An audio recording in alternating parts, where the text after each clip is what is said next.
Hi, good evening. Thanks for being here tonight. It's such a pleasure to see all of you on a, I think, rather beautiful day. I haven't really stepped outside other than this morning, so, but I think it looks beautiful. It looks beautiful, so thanks for being here tonight. I hope you had an opportunity already to take in, enjoy, contemplate, be inspired, be illuminated by our very new installation of the Native American collection here at the Speed Art Museum. It is centered within our European galleries, and we also included a few loans. And if you're familiar with our collection, we have also continued collecting, so acquired a few amazing new works of art. So if you haven't seen it yet, I hope you will have an opportunity after the talk or another time at a future visit. Here at the Speed Art Museum, we are approaching our native collections as an opportunity to learn more about the wisdom of the cultures of the different tribes that are represented in our collection. And we are also really bringing a lens of truth and acknowledgement to our collection. Obviously, especially here, where this area that we call home, there was a lot of displacement and erasure, so we don't have strong, living, contemporary Native American cultures. We have made connections with the people who are still here, of course, and it's a journey that we are on, and I'm very grateful that Farina Zinga, our curator of the Native American collection, and Serene here are leading the way. And tonight we are hearing from Chris Pappan, who is just an amazing contemporary artist who is part of the Kaw, Osage, and Cheyenne River Sioux tribes. And his art is right now represented in a Native American collection, and Fari will introduce him more properly, but we are so grateful for you to be here. And I think the title of your talk, Acts of Visual Resistance, says it all. So thanks for being here tonight with your spouse, and thanks for all of you for joining us. So please help me welcome Dr. Farina Zinga to introduce the artist.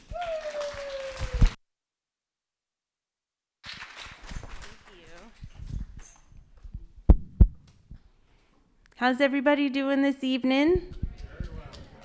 Yes, thank you. I love a little call and response.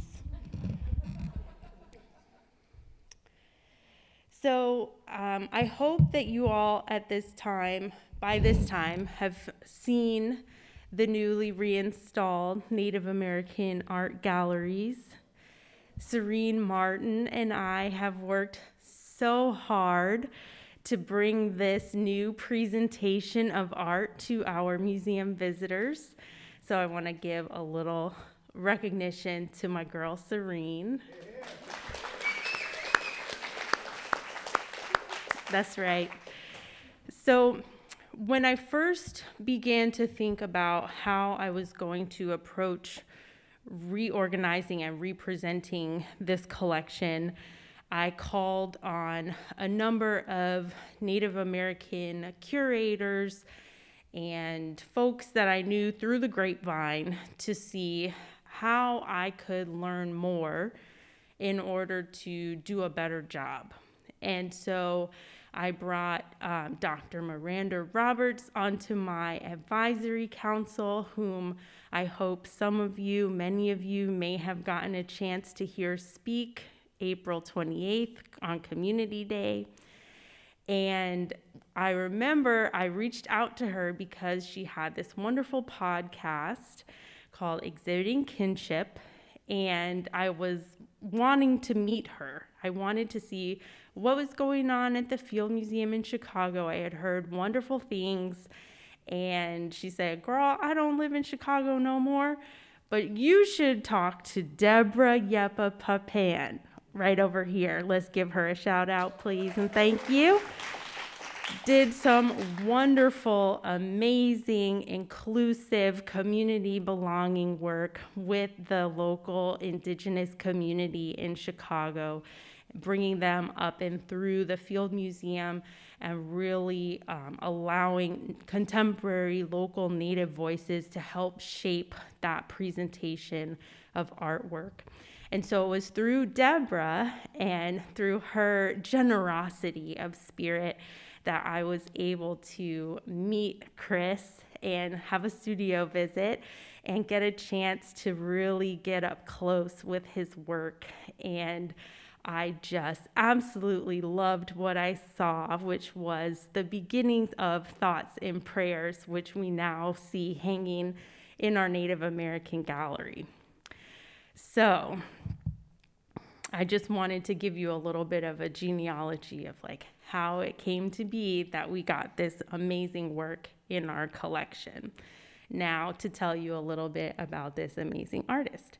Oh, and the last thing I'll say before I, give Chris all his props, which is that Chris and Deborah are two brilliant minds that brought us the Center for Native Futures in Chicago, which is a Native artist-run space. It is a 501c3. We love donating and propping up and supporting our Native artists and our nonprofit leaders. And so I just wanted to give y'all a shout out. Thank you so much. And whenever you're in Chicago, please do check it out. Okay, so here we go. A Chicago-based artist of Kaw, Osage, and Cheyenne River Lakota heritage, Chris Pappan is a self-described Native American lowbrow artist. Chris has lived in Chicago for 20 years with his wife and fellow artist, Deborah Yepa Pappan, and their daughter.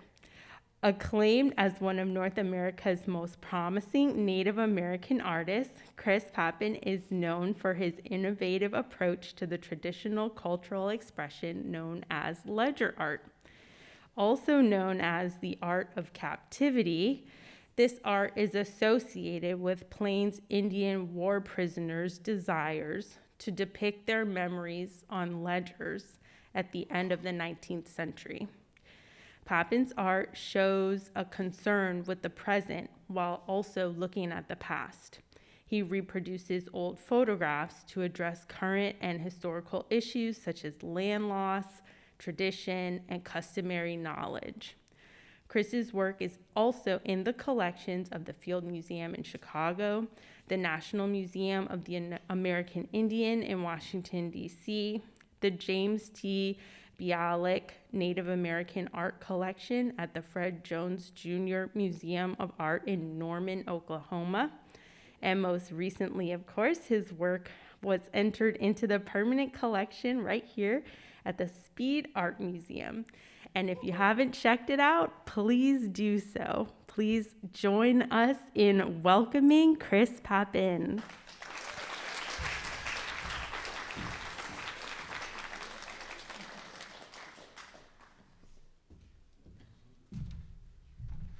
Sorry, all that accolades made me thirsty.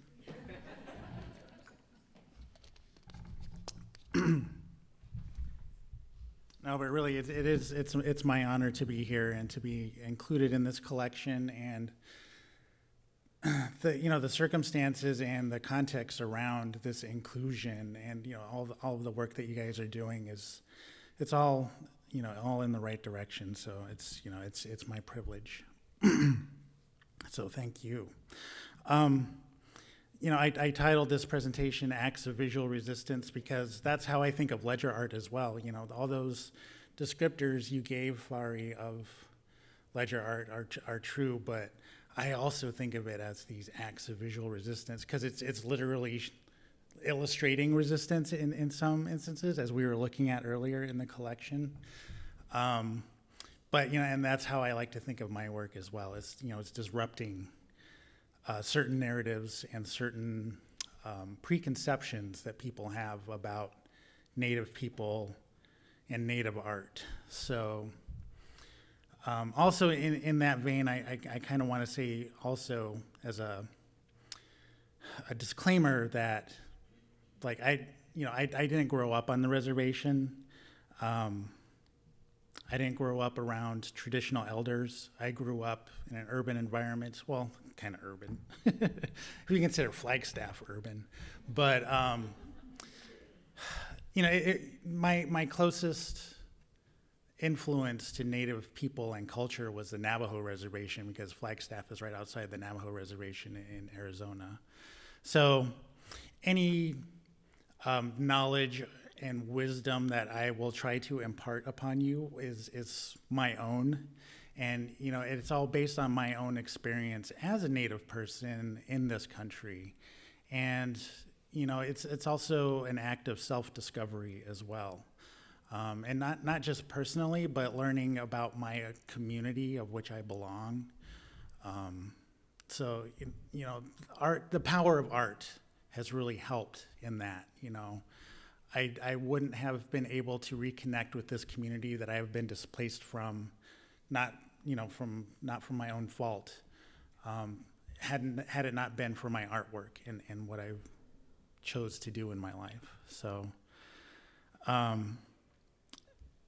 so the image that you see here is a map of traditional homelands of some plains folks in the dark green areas. And through disease, displacement, warfare, colonization, the orange sections represent current homelands of Northern Plains, Lakota, Dakota people, and in the very bottom, is there a little pointer here? No. In the very bottom, there's the Osage Reservation, and right next to the Osage Reservation, the little tiny square is the Kaw Reservation, where I did not grow up. But I am an enrolled member of the Kaw Nation because all my ancestors are from there. So I grew up in Flagstaff, Arizona, as I mentioned. Northern Arizona, people don't really think of Arizona as having seasons, but Flagstaff is high elevation in the mountains, so there's snow in the winter and warm summers. So when I went to the Institute of American Indian Arts in Santa Fe, New Mexico, that's where I met my wonderful partner, Deborah Yuppa Pappan, and because she has family in Santa Fe, or in New Mexico, and that's how we met there. And then she grew up in Chicago, and when we graduated, I came back to Chicago with her, so that's how I ended up in Chicago. And, having experienced winter in Arizona, Chicago wasn't that much of a shock. It was more of a culture shock than a weather shock, so. And then that's a picture of us in the lower left with our wonderful daughter, Jihei, who just graduated college with a BFA in dance. So. So when I came to Chicago with Deborah, I wanted to try to continue my arts education, and spent a couple of semesters at the School of the Art Institute. And it was an undergraduate program, and they're not really known for their undergraduate program. So my experience there wasn't what I thought it was going to be. And I had just decided, well, the financial burden as well helped me to decide as well that I'm just going to go out and try art on my own and see how I can build up my own career, which probably wasn't the smartest decision at the time, but here we are now, so it eventually worked out. But going to the School of the Art Institute, straight from Santa Fe, there was a lot of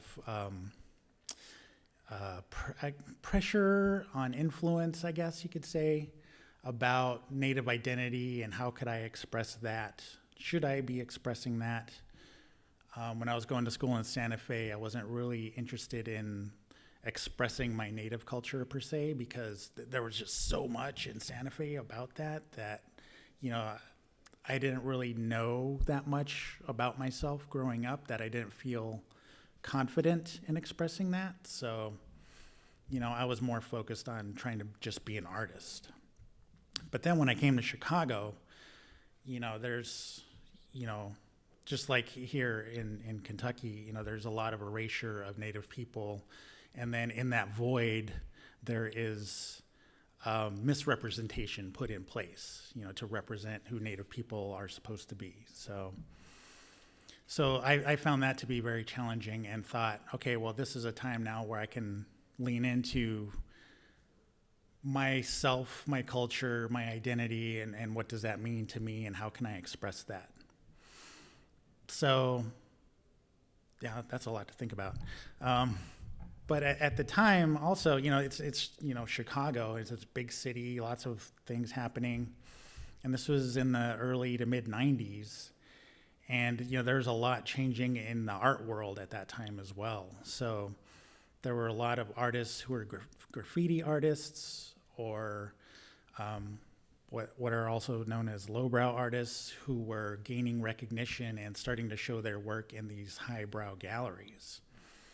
And I really gravitated a lot towards the lowbrow artists because of my own influences growing up, watching sci-fi movies, monster movies and stuff, and because of my parents and their avant-garde sensibilities as well. So I wanted to kind of meld what I knew of Native American culture with this lowbrow culture. And shortly after that, then I came across the work of Douglas Miles and Apache Skateboards, who you see in the middle there. And that was a huge turning point in my thinking about my artwork and where I wanted to go with it. So, Douglas Miles was a huge influence on my work and still is today. And the lowbrow artists you see on either side are non-native artists, but I just like to show their work because that was what was influencing me at the time. Kind of jumping ahead, talking about influences. So I started doing ledger art and kind of taking it up on my own. And in Chicago, there are a lot of artworks in collections in Chicago, most notably at the Field Museum and the Newberry Library, of these amazing, important historical ledger artists. One of which is depicted here, Silverhorn. He's Kiowa. And so, going to school in Santa Fe, learning about ledger art at an Indian art school, you see these examples of these historic works that are always a battle scene or a hunting scene, some sort of violence or motion happening. But when I was looking at these works of Silverhorn, I saw these other things being depicted. And when I did more research into it, I found out that Silverhorn was basically illustrating these creation stories. And it acted as like a flip book. So when you flip through the drawings, you could, read the story through pictures. And to me, that was transcendent. It was going beyond.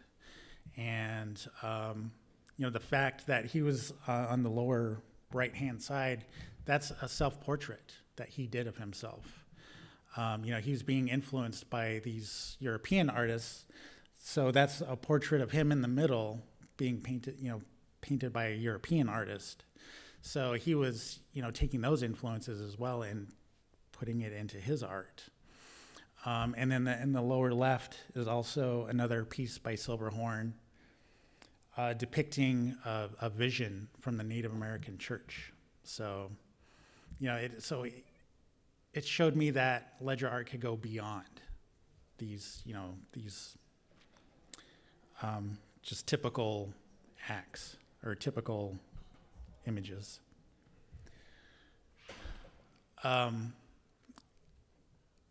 It's funny, too, when we're looking at collections and learning about the Waygold collection and hearing about his connection to ethnographic museums in Germany. There was a curator, or I think he's a curator. Marcus is a curator,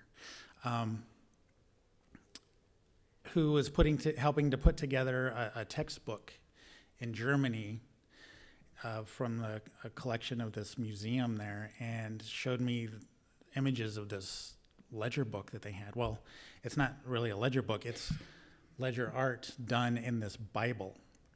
So the Bible was translated into Lakota, and whoever owned this Bible then did drawings on all these pages in the Bible. So this is just one that I'm showing you. And of course this is a very personal item, and probably came into the collection in Germany by not so ethical means. But the curator reached out to me and asked me to write a blurb about it, to get my perspective on it. So I wrote this little passage, which was then translated into German. But while the original intent of these paintings may have been lost, I view them as acts of resistance against invasion and colonization. The power of this work also transcends time and space, which to me has more spiritual impact than the teachings of what the book originally intended, the Bible. Because of this visual subversion, we are able to honor those artists who speak to us across temporal dimensions, and we can continue resisting those that seek to compartmentalize our culture and traditions. This work is a testament to the power of art, to the influence of our traditional forebears, and the troubled history of contempt and disregard of our humanity. So I think that was a very powerful statement for a very powerful object. These ancestors work in a way to make themselves known, and I think this is one of those instances. So people always ask me, how long have you been an artist? I've always been an artist. But how I got involved into ledger art was I came across a contemporary ledger book at my day job one day. And, learning about the history of ledger art and thinking about, different ways that I could incorporate Native tradition with contemporary lowbrow art, I thought, this would be a very economical and great way for me to do that. So I took it upon myself to start a series of drawings that I still today call 21st century ledger drawings. And so these are some of the first works that I did in that series. Working from old photographs and distorting them, and trying to infuse that lowbrow aesthetic into it. And I'm going to do a Q&A at the end, so.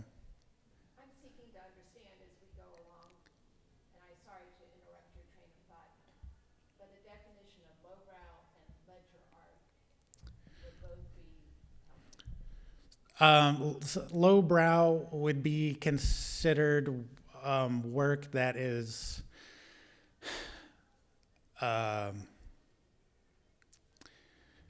like not museum quality, like it's not intended to be put in a museum.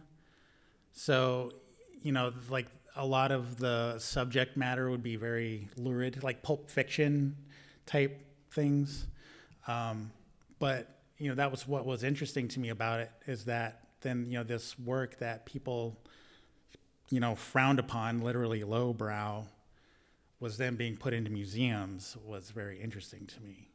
And then ledger art, as Fari explained earlier, was that, it was a way to visually record memories in traditional ways. And because it was done on ledger paper, that's why it's called ledger art. So, yeah. So then I started doing these drawings on ledger paper, calling them 21st century ledger drawings. I took them to art shows where there were other ledger artists as well. And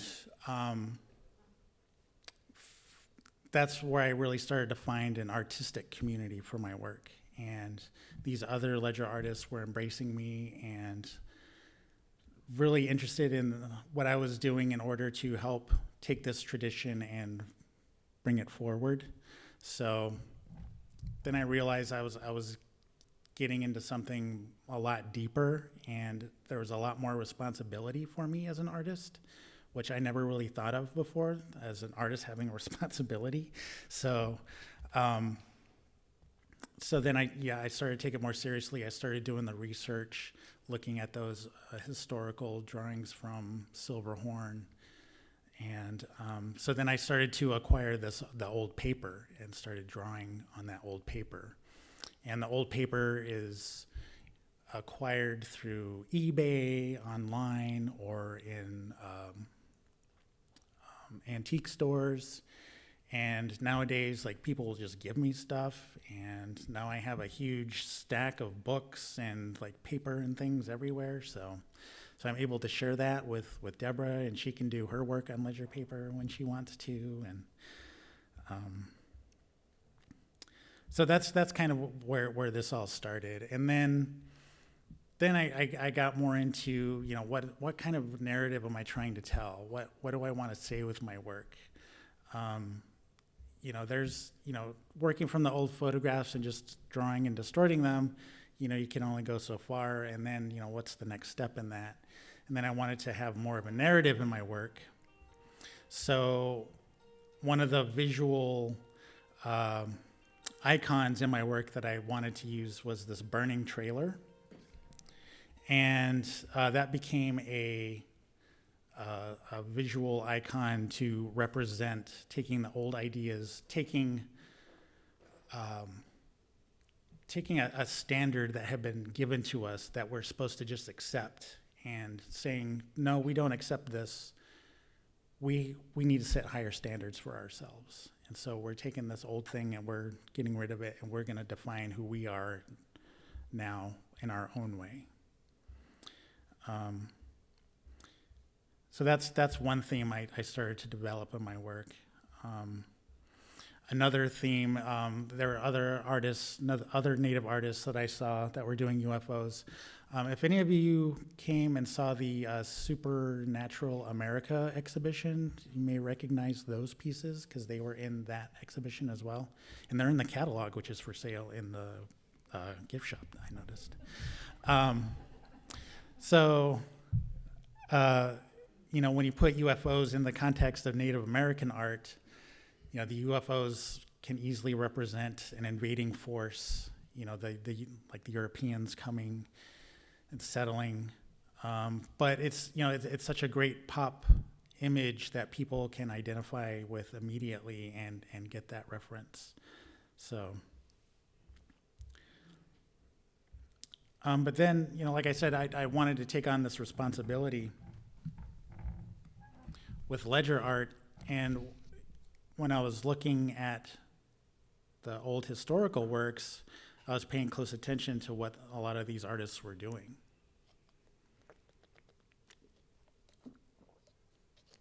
And so I thought, you know, how can I, as a contemporary artist, kind of take these ideas and express them in different ways? So multiplicity has been a very important part of my visual language now.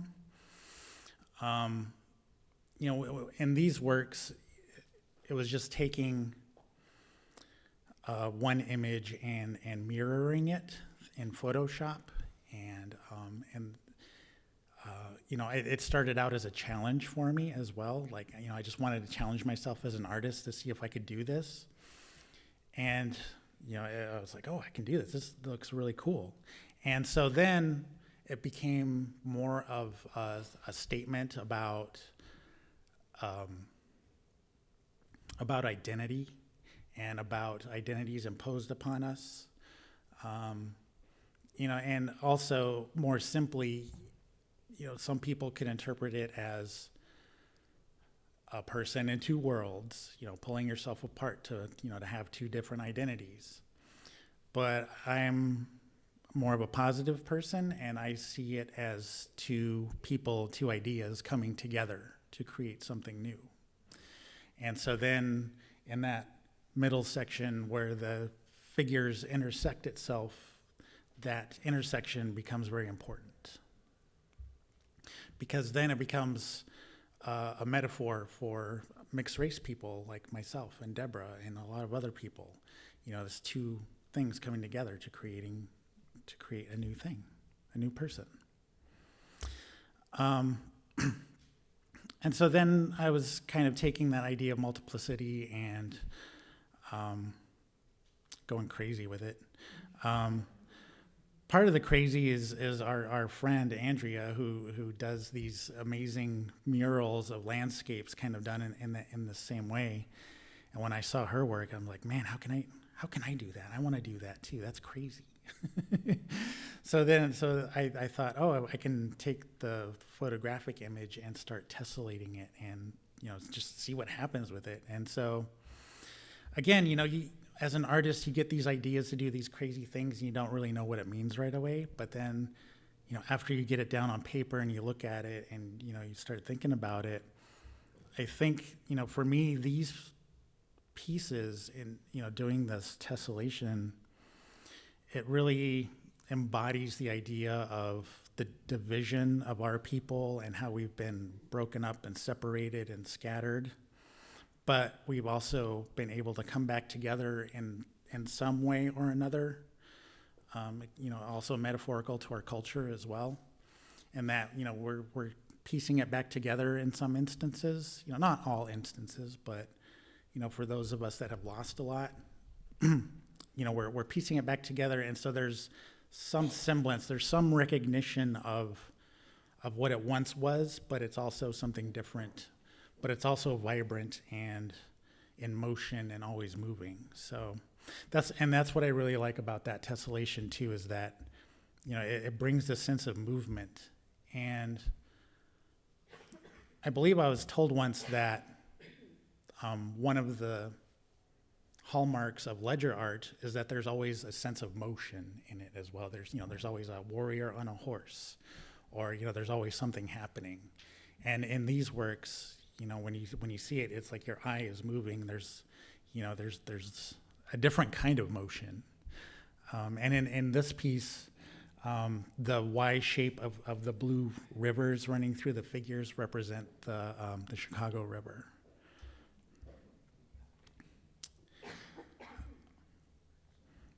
Some other themes that have developed in my work have been distortion and transformation figures as well. So that, indigenous artists of the past don't have the same ideas of proportion and, human anatomy and that sort of thing. It's more about the movement and the gesture and the action that the people are doing. And so, taking that idea of distortion and distorting the figure, it became a way to be a metaphor for how we've been viewed, for how Native American people have been viewed through a distorted lens, and how Native people have been guilty of also abetting that distortion as well by playing into stereotypes and that sort of thing. So,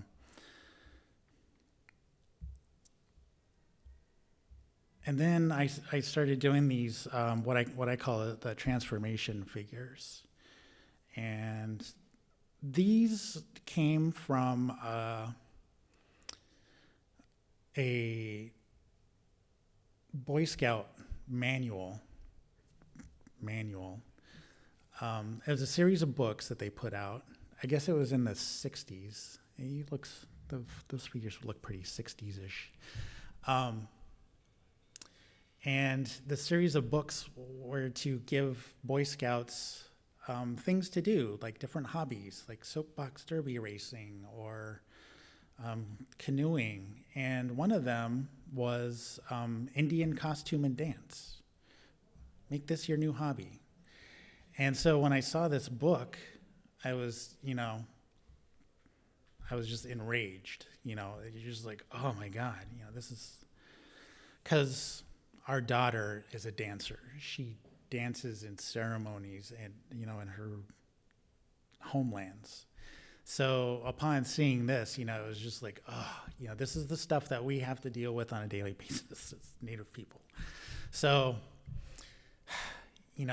how do I thought to myself, how am I going to, I want people to see this, but how can I do this in a way that is, not so angry, I don't want to be an angry young man out there yelling at people like, this is wrong, and, things happen, things are what they are, and we can change them.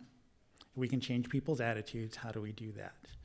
So I think it's evident in a lot of my work too that, there's a lot of subtle messaging in there. I'm not trying to hit people over the head with, with these powerful messages, but it's there, and, the message needs to be heard. So that's the impetus behind these pieces. And it ended up that I wanted to imbue this, like the spirit and the meaning behind actual Native dances with these figures and creating that tension. So that's why they have animal heads. It's because a lot of these dances come from honoring, our animal ancestors and the lives that they give for our sustenance. So that's where these came from. And I've since been doing a number of these as well, kind of putting them in different situations and things. And so then I'm kind of taking all of these things that I've been working on and kind of putting them all together in different ways. So then you have the transformational figures with the burning trailers and UFOs, and that sort of thing. And then I've also been playing around with scale as well. So, a lot of the ledger art that you see is very small in scale, and a lot of the contemporary artists that are working on ledgers tend to keep their scale small as well, trying to keep it on one page. But here's, in the center is an historical example of ledger art where the artist used both sides of the page to, tell the larger story. And so what I did was I was fortunate enough to acquire this really large ledger book that was 18 by 18. So when you take the page out, it's 18 by 36. And then when you tile them together, it becomes this huge canvas. So the drawings on the right are basically like a life-size drawing. So that's like 5 feet tall, 6 feet tall, yeah. And then silver or bacon rind over there. He's sitting, but it's still life-size. So, and then I have some other examples of these life-size drawings as well, in different contexts. This was a recent work where I've been starting to incorporate a lot more color in my work as well, instead of just relying on the graphite. Being inspired by dance culture and different adornment used in dance, fabrics, tassels, and that sort of thing, and incorporating that into my work as well. And this piece is about warriors, but as a whole, it's kind of like a ceremony, like they're all dancing around the central figure, the matriarch in the center, and talking about how we're all warriors in our own way. Again, playing with scale. This is an installation I had the opportunity to do. Just kind of taking some graphic elements from my drawings and blowing them up really big and trying to create an immersive experience. And I go a little bit faster because I'm running out of time. And then talking about scale again, I had the opportunity to intervene at the Field Museum of Natural History. I don't know if any of you have ever been to the Field Museum. if you've been there recently, you've probably noticed a big change in this very hall where this work was. But yeah, I was asked to show work, to look at the collections there, to be inspired and create works based on what I saw in the collections. But then I had the opportunity to also literally intervene and disrupt what people were looking at in that museum hall. And that led to huge changes at the Field Museum. Again, the power of art, yes. And you know, it was a very interesting experience because, you know, there were a lot of people who got what I was doing and were very, you know, very happy that, you know, there was change happening at the Field Museum, even though it was just a little bit. You know, there's potential here, but there were still a lot of people that didn't understand that Native people still exist today and are creating art and, you know, are able to do these things. So, you know, people would kind of just look at my art and, you know, go look at something else that they recognize, like a bow and arrow in another case or something. So what was really cool, though, is I had this gigantic video screen up above the whole exhibition. It was double-sided. You could see it from both sides. And this video was playing on a loop with this soundtrack that played. So then when people got confused or didn't understand my work and went to go see something else, they were then reminded of contemporary Native existence because of this film. So this is what you would hear in that hall.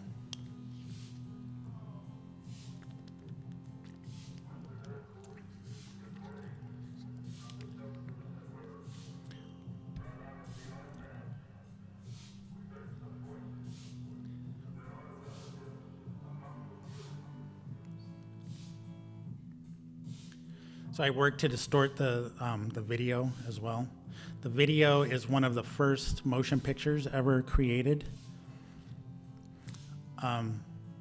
These were dancers from Buffalo Bill's Wild West show, of course.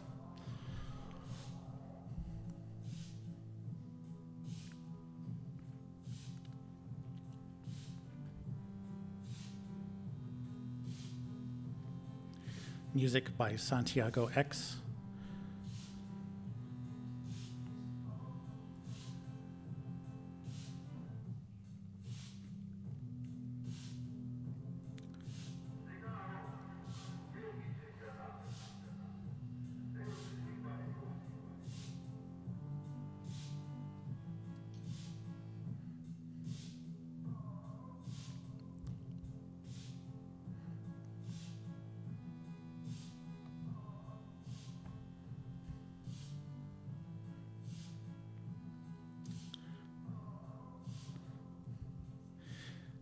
And so just, you know, juxtaposing historical figures with contemporary folks. And again, you know, it was a great reminder for people that, you know, that we still are here. And so that exhibition led to, like I said, some serious changes at the Field Museum. What you see around there is just a small image of the current exhibition now at the Field Museum. And this was a collaboration I did with a Northwest Coast artist for that exhibition. Going back to scale real quick, I've had the privilege of participating in some public art projects as well. This piece is called Land Acknowledgement Memorial and was done in multiple cities: Toronto, Chicago, Austin, Houston, and one other that I forgot. Oh, New York City. And so this piece was just kind of fabricated in different ways. So in Toronto, down here is a giant poster printed and wheat pasted on the column. And in Chicago, they were printed on metal signs. There are a lot of WPA murals in Chicago. And so a lot of them are problematic. This one, maybe not so problematic, but still very, Eurocentric focused. And so I was asked to respond to that. This is at a library in West Garfield Park. And what I did was these life-size drawings of the Deer Priest, which now live directly across from that WPA mural. I had the opportunity also to show at what's called Override, which is art projects done for digital billboards in Chicago. That was my contribution, called Ghosts of Route 66. And this is a permanent installation at O'Hare Airport in Terminal 5. So if you're coming back from Europe and you have to go through customs, you'll be able to see my work. I have yet to see it in person. It opened like late last year, and you can't just walk into an airport anymore. You have to have all kinds of permissions and stuff if you're not traveling somewhere to go in. So I have yet to see this in person, but a number of people have sent me photos of it when they're coming back from places. So this is like I think it's like 25 feet long and about 5 feet high. And the background is an old map of Chicago that shows different Indian communities meshed in with the American communities. And last but not least, the Center for Native Futures, our biggest project yet, our nonprofit arts organization that we wanted to start because there was no contemporary Native American representation in art in Chicago. And, when I showed my work at the Field Museum of Natural History, that was the largest exhibition of contemporary Native art in Chicago at the time, which was just like, this is so wrong. Yes, great, thank you, but it shouldn't be at the Field Museum of Natural History. It needs to be where people can really get up close and appreciate it, and where a place where we're putting our voice and our work on our terms. So, yeah, through a very long time of planning and a lot of serendipity, we acquired a space at the Marquette Building, and these are some photos from our opening exhibition, which just closed a few weeks ago. And we are now in the process of opening 2 new exhibitions, the first of which will be June 15th, and then the second exhibition will open on July 20th. So if you're in Chicago, which I know some of you folks are planning a trip there, please come and see us. We're literally 3 blocks west of the Art Institute. So, and that's all I have. So thank you for sticking with me.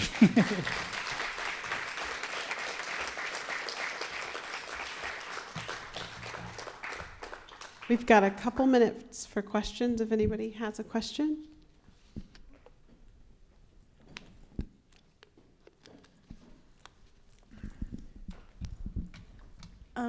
I think this is not going to be an easy answer just because there's so much variety in your work, but I was wondering how long it typically takes you to do like one of your pieces, because there's so much detail on them. And then I noticed, especially early on, they have like the dates on them.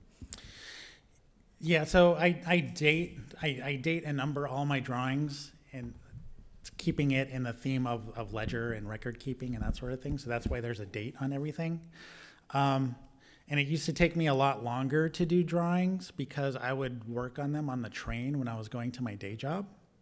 So I'm now a full-time artist, and I have a studio where I can work all day on one drawing. So, it depends on the size too. So like those life-size ones, oh my God. Well, actually, let me say the one with the Chicago River, the triptych, that was like 5 months, I think. So, and most of it was like trying to figure out the first one.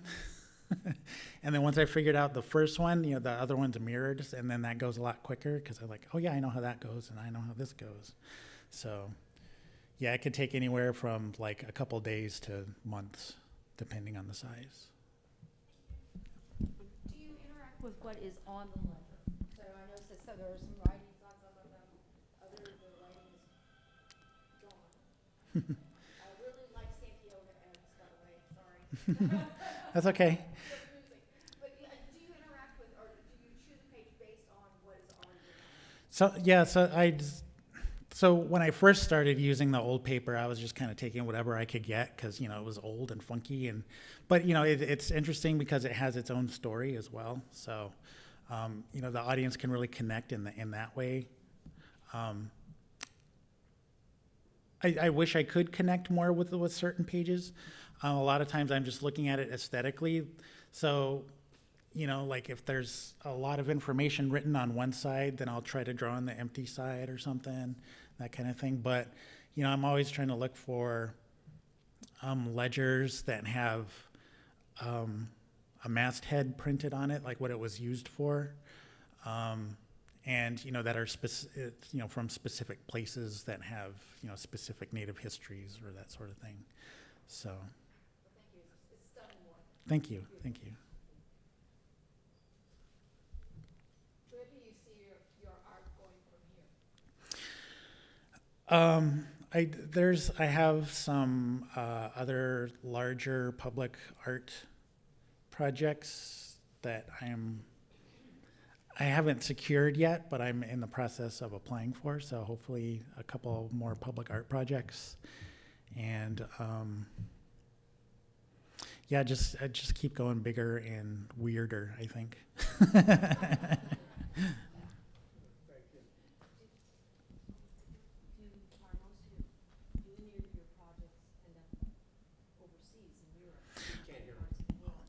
Do any of his projects end up overseas in Europe or other places outside of the U.S.?